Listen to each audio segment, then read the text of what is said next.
We see a cow grazing in a field and don't think much more about it. Do you really want to know how cattle and their produce affect our health and that of our children? Take this glass of cow's milk. We assume this is the most wholesome, healthy, complete food. The truth is, 1 teaspoonful of milk could contain up to 2 million pus cells. Do you really want to know? Maybe not. Do you need to know? Definitely.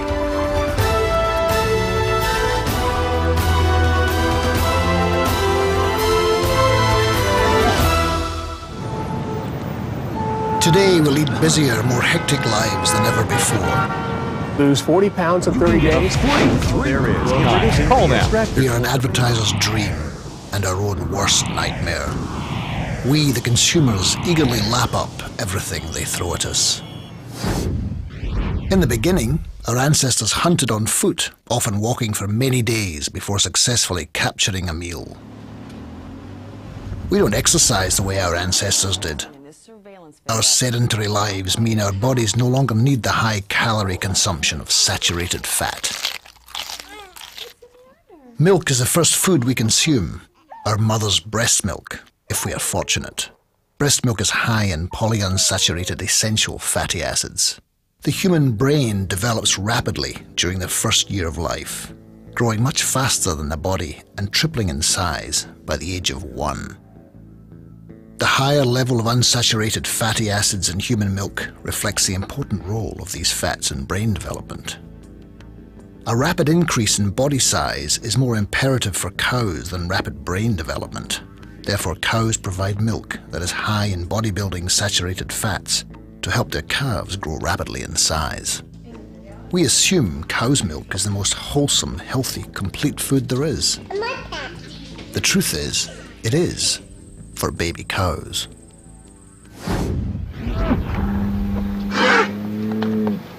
Dairy cows are the hardest worked of all farm animals. A cow nurtures a growing baby inside her while simultaneously producing up to 120 pints of milk a day. To keep the flow going, she is forcibly impregnated every year and her babies are taken away a day or two after birth. Year after year after year.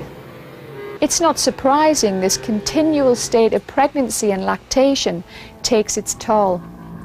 Over 1 million cows a year suffer from excruciating mastitis, a bacterial infection of the teat. When not treated, it results in the formation of pus. In the United Kingdom, milk from infected cows containing up to 400 million pus cells per litre can legally be sold for human consumption.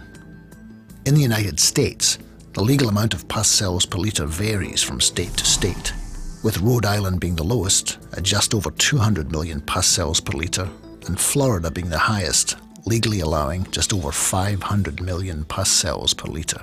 1 teaspoonful of milk could contain up to 2 million pus cells. Now, would you drink it? Many ailments are associated with high dairy consumption. Extensive research has been carried out over numerous years, the most comprehensive being the China study. Professor T. Colin Campbell from Cornell University in New York joined forces with colleagues in China, France, United Kingdom, Canada, and the United States. These leading medical professionals, using approved scientific methods, have exposed long-term side effects from drinking cow's milk. A joint study between Canada and Finland implicated cow's milk as a risk factor for type 1 diabetes in every one of the diabetic children studied. A compound called insulin-like growth factor, known as IGF-1, is found in cow's milk and has been shown to occur in increased levels in the blood by individuals consuming dairy products on a regular basis.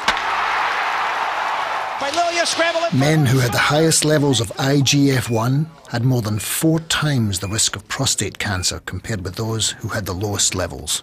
Professor T. Colin Campbell suggests that IGF-1 is turning out to be a predictor to certain cancers, including prostate, in much the same way that cholesterol is a predictor of heart disease. Of all the predictors of prostate cancer, the consumption of dairy is the best predictor of prostate cancer.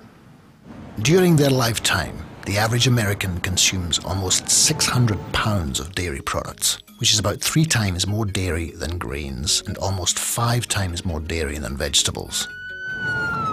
In Western cultures, we have a tendency to ignore our health until there is a problem. Then, and only then, do we seek medical advice. Preventative medicine is just not very high up on the agenda. Cigarettes were once marketed to women as a diet aid. Today, most people recognise that smoking is the biggest single preventable risk factor for cancer. However, it is less well known that a poor diet is the second largest preventable risk factor for cancer. It's not true to say that milk is the best source of calcium. A 100-gram serving of plain tofu containing almost double the amount of calcium than 100 millilitres of milk. A small 25-gram serving of sesame seeds contains more calcium than a glass of milk. Foods rich in calcium include dark green vegetables such as broccoli, bok choy, kale, beans, tofu, tahini, almonds, figs, seaweeds, and fortified soy milk. You can also find milk replacements made from rice, cashews, almonds, oats, and peas. Now you know the harm this innocent-looking glass of milk does to your body, to the cow, and to the planet. Next time you go to purchase a pint of milk, why not try a non-dairy alternative? Your small step could make a huge difference to your health, your child's, your family's, and to the planet.